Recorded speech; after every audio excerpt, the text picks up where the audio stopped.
Voici un jour béni, un jour plein de promesses, parce que Jésus est vivant, parce que Jésus est réel. Et ce matin, nous voulons partager le passage de Philippiens, chapitre 4, verset 11, et nous écoutons d'abord la version de la Bible des aventures avec pasteur maman apôtre Séraphine. Nous écoutons au nom de Jésus-Christ. Nous lisons au nom de Jésus-Christ. Et je ne parle pas ainsi parce que je suis dans les besoins. J'ai en effet appris à me contenter toujours de ce que j'ai. Oui, c'est l'apôtre Paul qui parle. Ce n'est pas en vue de mes besoins que je dis cela, car j'ai appris à être content de l'état où je me trouve. Bien-aimé dans le Seigneur, se contenter de ce qu'on a, être content de l'état où on se trouve, c'est une grâce pour les communs des mortels. Il disait c'est une grâce pour les enfants de Dieu et c'est incompréhensible pour les communs des mortels.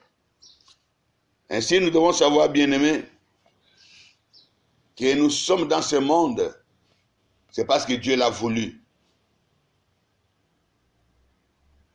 Je répète, c'est parce que Dieu l'a voulu. Voilà pourquoi nous sommes dans ce monde. Personne n'a demandé la permission à Dieu de venir dans ce monde. Et nous nous trouvons dans un monde que nous ne connaissons même pas. Mais heureusement que Dieu a mis dans l'esprit de tout homme la conscience. La conscience nous permet de savoir que nous existons. Et nous permet de savoir qu'il y a un Dieu qui existe. Si nous prenons conscience que nous existons, donc ce qui se trouve tout autour de nous est aussi réel, comme nous sommes réels. Et Paul vient de nous dire que j'ai appris à être content dans mon état.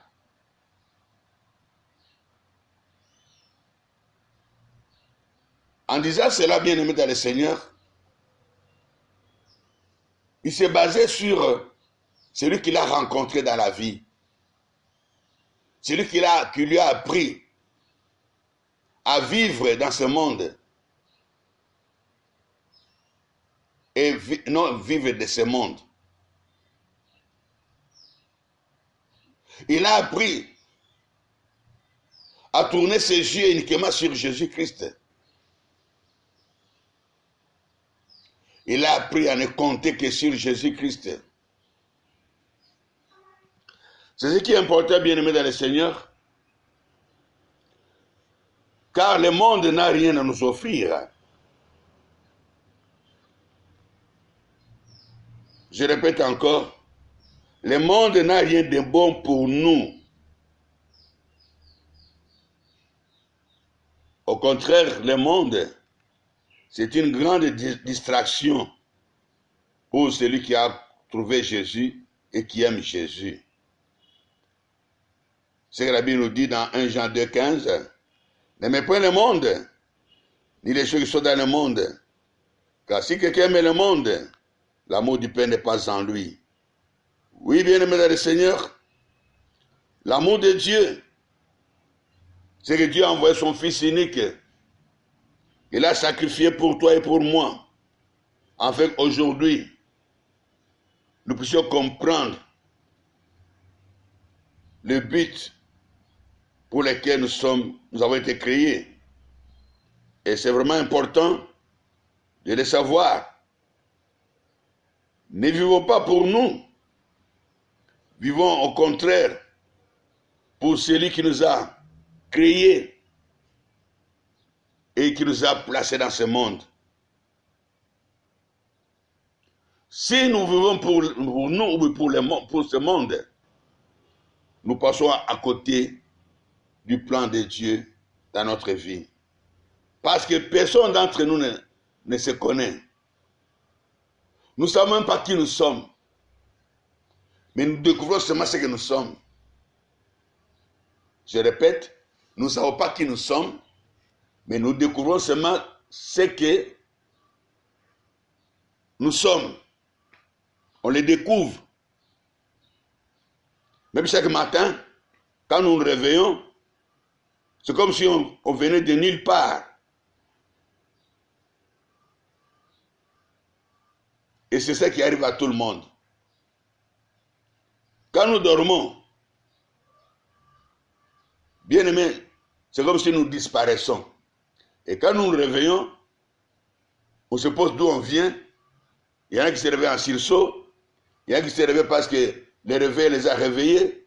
Il y en a qui se réveillent parce qu'ils ont entendu le bruit. Mais où est-ce que tu étais? Tu ne sais même pas. Mais celui qui t'a créé, il sait pourquoi il a mis le sommeil dans ta vie. Il sait l'importance du sommeil dans ta vie. Il y a un temps pour dormir, il y a un temps pour se réveiller, il y a un temps pour travailler. Alors, si nous connaissons qui nous sommes en Jésus-Christ, nous avons atteint notre but. Parce qu'à partir de ce moment-là, Jésus devient notre point essentiel dans tout ce que nous faisons. Nous allons nous focaliser sur Jésus-Christ. C'est ce qu'il a dit dans sa parole. Attachez à moi, vous porterez beaucoup de fruits. Et sans moi, vous ne pouvez rien faire. C'est ça, bien-aimé dans le Seigneur. Nos efforts ne peuvent rien nous apporter dans nos vies sans Jésus-Christ. Nos capacités, les niveaux de la vie que nous avons, nos potentialités, et que sais-je encore, tout ce qui fait de l'homme dans ce monde un homme, c'est ce qui déroute l'homme du but ou du sens de sa vie. Lorsqu'il n'est pas avec Jésus-Christ, j'insiste bien, lorsqu'il n'est pas avec Jésus-Christ. Et la Bible déclare, à quoi servirait-il à un homme de gagner le monde entier s'il perdait son âme? C'est ça, bien-aimé, nous devons savoir. 1. Nous ne nous connaissons même pas.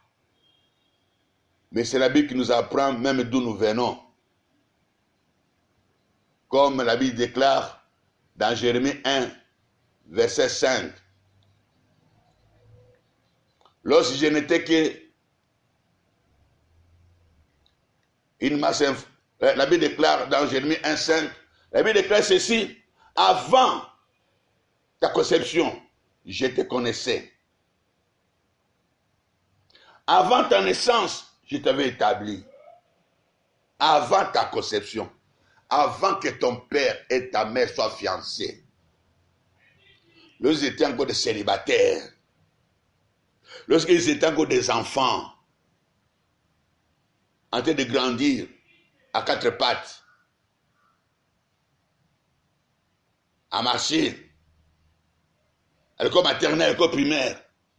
Moi, ton Dieu, je te connaissais.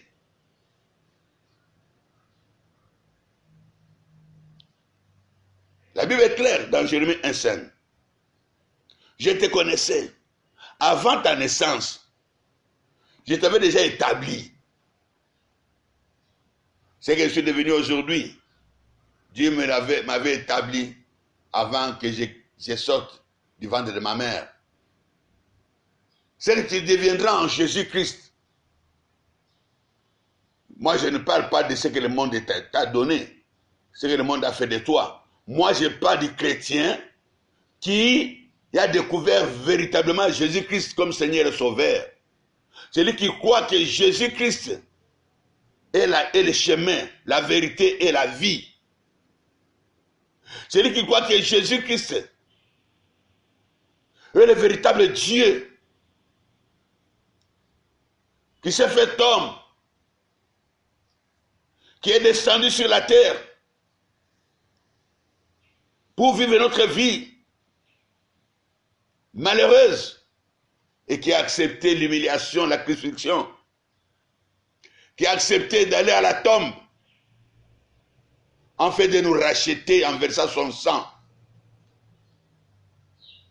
Si tu crois, c'est Jésus là, bien-aimé dans le Seigneur, tu es sauvé de ce monde. Ce monde ne met en nous que l'orgueil. Et je me rappelle de ces rois-là, dans l'Ancien Testament, qui a découvert ce que c'est le monde. Quand tout le monde était à la recherche du monde, il a cherché le bonheur dans ce monde. Il a cherché le bonheur dans ce monde. Dans tout ce que le monde cherche, il a dit vanité de vanité.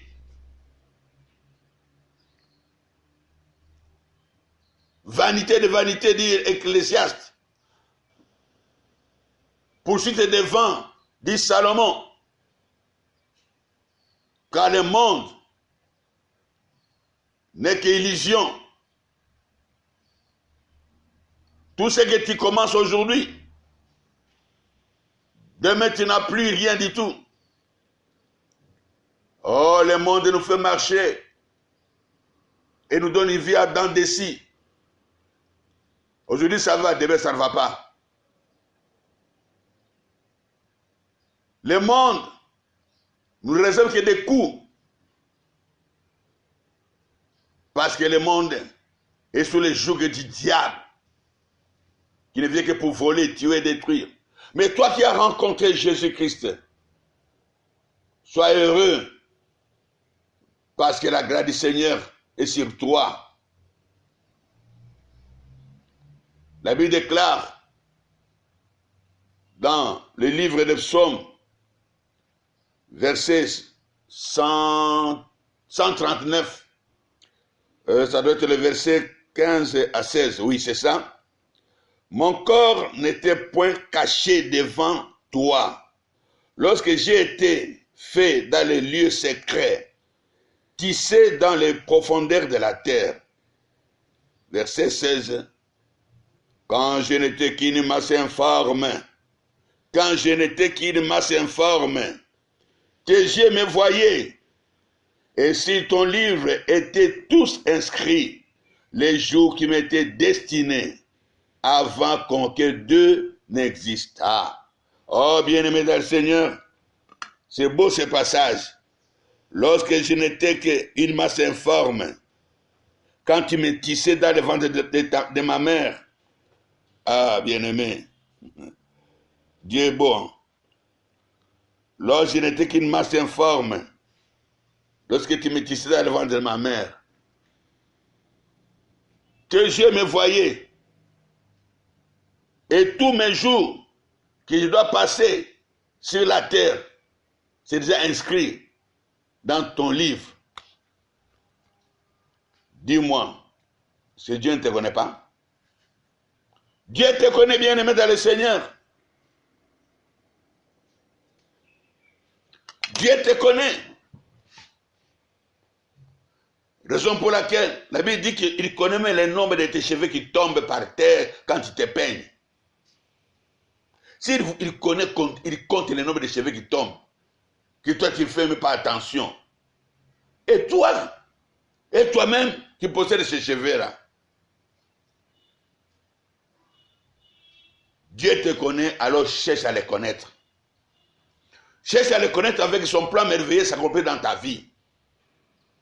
Car la parole de Dieu nous dit, je n'ai que des projets de paix pour vous, et non de malheur, en fait de vous donner de l'avenir et de l'espérance. Bien-aimé, tant que tu vis dans ce monde sans Jésus, tu n'as pas encore commencé à vivre. Tu es hors du plan de Dieu. Parce que Jésus a dit, je suis venu afin que mes brebis aient la vie et qu'elles soient dans l'abondance. Regarde bien ta vie, bien-aimé dans le Seigneur.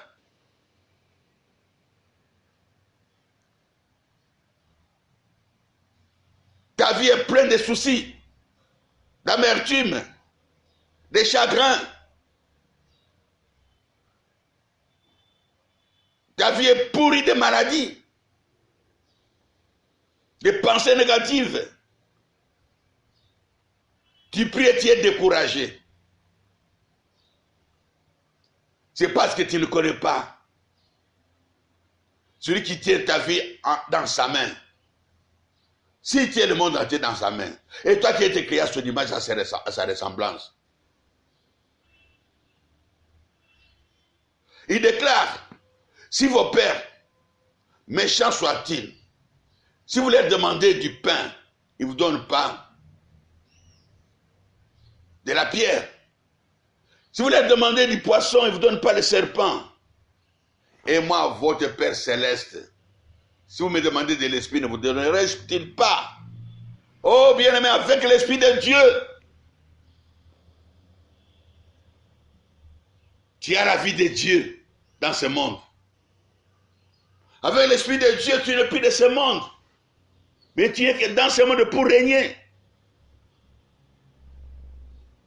Pour un but bien précis. Pour une mission que Dieu t'a donnée dans les lieux célestes en Christ. Voilà pourquoi tu es entré dans ce monde. Tu n'es pas entré dans ce monde pour ressembler à ta famille biologique. Tu n'es pas entré dans ce monde pour ressembler à ton pays. Tu es entré dans ce monde pour accomplir une mission dans ce monde. Parce que ta mission, c'est jusqu'au fin fond de la terre, jusqu'aux extrémités de la terre. Cherche à connaître le Seigneur Jésus-Christ. Il dit, si vous abandonnez tout à cause de mon nom, vous aurez aussi tout. Et vous aurez au centuple dans ce siècle et les siècles à venir, avec des mots, des coups. Tu auras tout ce que tu veux. Mais sache que l'ennemi ne te laissera pas tranquille. Tu auras des coups venant aussi de l'ennemi qui te feront mal. Alors très mal. Des fois tu te diras, est-ce que le Dieu que j'ai pris, il est avec moi?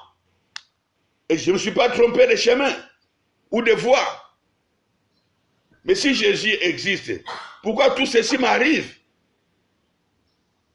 Oh bien-aimé, ce moment-là, c'est un moment utile. Un moment très important de la vie d'un enfant de Dieu. Tiens bon, toi qui as rencontré Jésus-Christ. Je répète, tiens bon. Parce que si tu tiens bon, la main du Seigneur sera toujours avec toi. Et la paix du Seigneur sera un signe qu'il est présent, qu'il ne t'a pas abandonné. C'est pourquoi j'aime toujours relire le verset de Jean, chapitre 16, verset 33. Ce verset-là est très beau, bien-aimé dans le Seigneur. Il faut relire ce verset. Vous allez comprendre que dans ce monde, il y a tout. Je vous ai dit ces choses afin que vous ayez la paix en moi. Vous aurez des tribulations dans le monde. Vous aurez des coups dans le monde. Mais prenez courage. J'ai vaincu le monde. Oh, bien-aimé, dans ce monde, qu'est-ce qui peut t'arriver de mauvais, de méchants pour casser ta paix, pour t'apitoyer sur ton sort, pour devenir un homme malheureux, une femme malheureuse?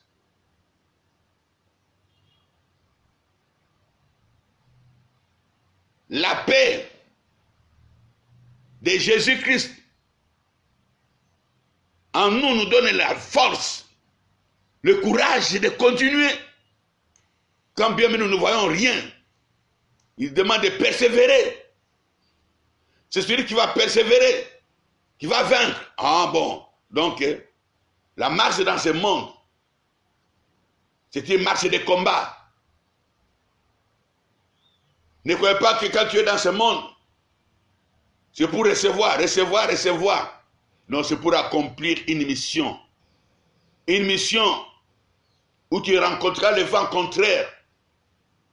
L'ennemi va s'élever devant toi pour que tu n'atteignes pas le but ou l'objectif que tu t'es assigné ou Dieu t'a donné.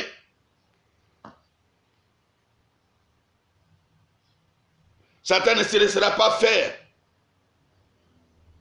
Tous les sorciers de ta famille qui ont régné des siècles dans le passé de ta famille. Tu crois que d'emblée comme ça, ils vont se dire, non, comme toi qui as Jésus-Christ, nous abandonnons tout. Non, bien-aimé. Pharaon même, qui était un petit Dieu dans ce monde.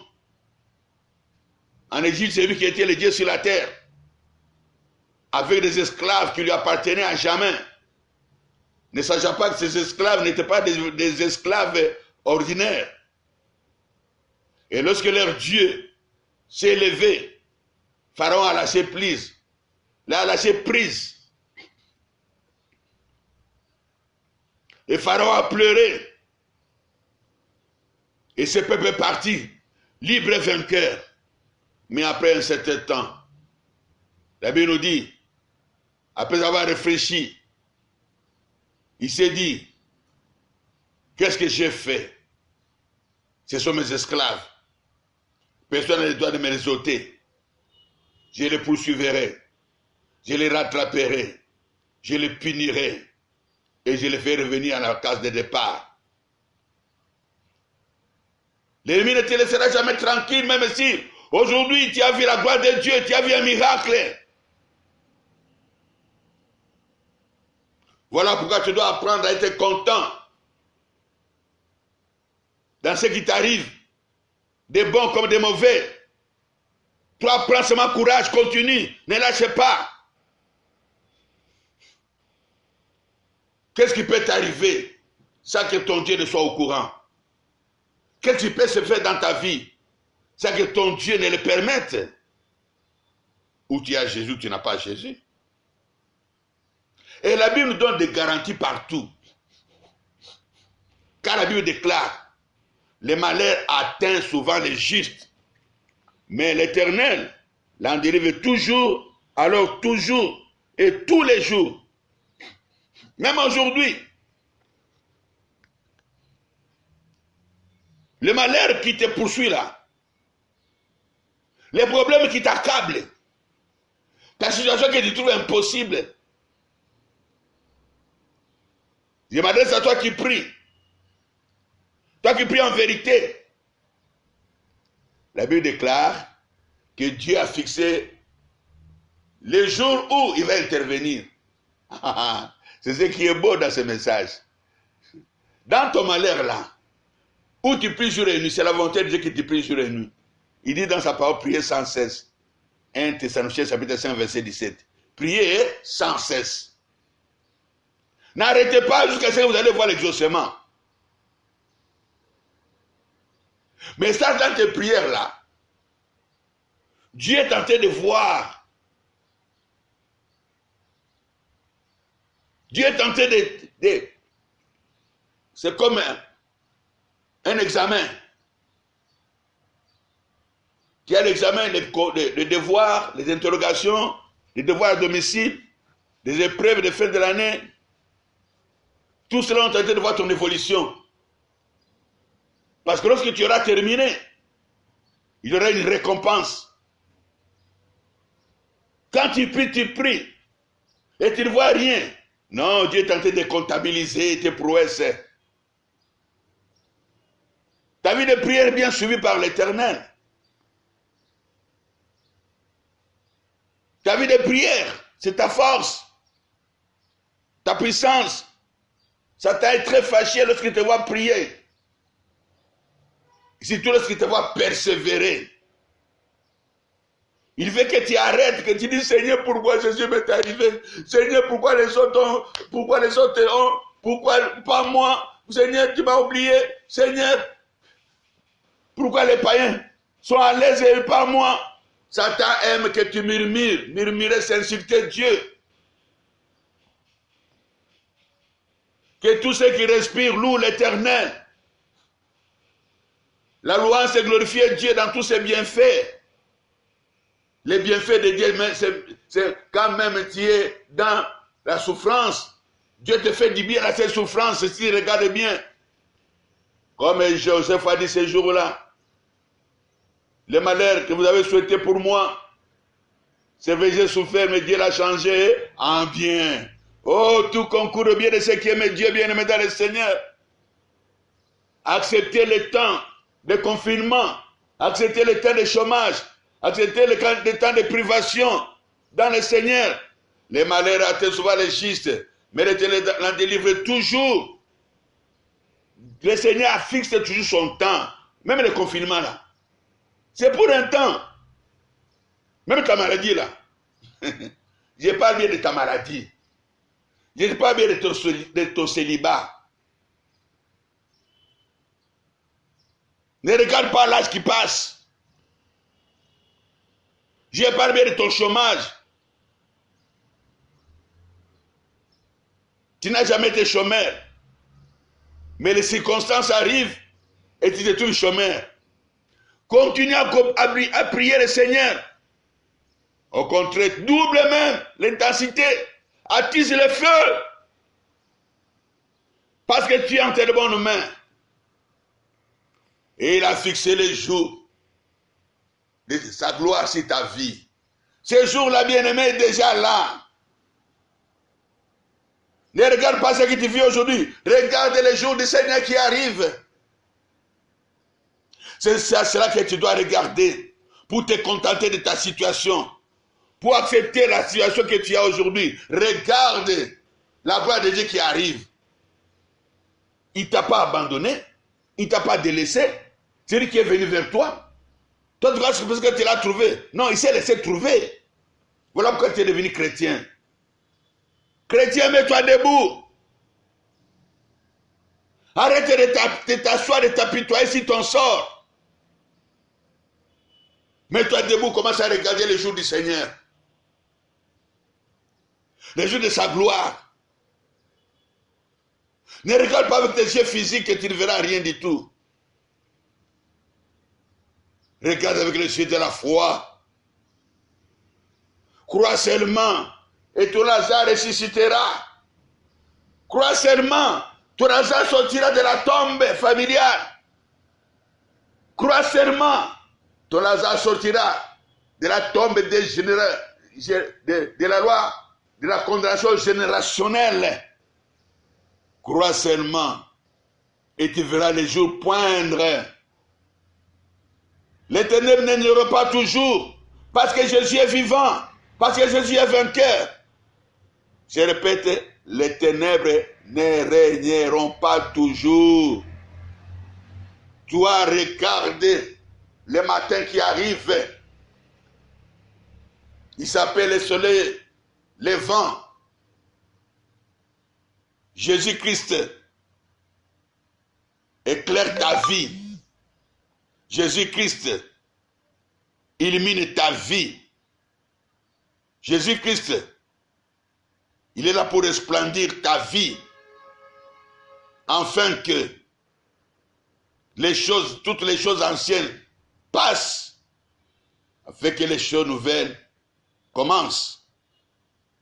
Il est le roi des rois, laissez rester dans ta vie. Père, permets que mon frère, ma soeur, prennent ce message. Un message de la vie. Se contenter dans son état. Parce que toi, tu es vivant et tu es présent et tu es fidèle. Que la gloire du Seigneur te revienne. Toi, le créateur du ciel et de la terre. Et que ce jour soit un jour béni. Parce que je vais me contenter de tout ce qui va m'arriver. Parce que c'est toi qui le permets. Au nom puissant de Jésus-Christ, nous t'avons prié, Père, et nous autres tous. Amen. Amen.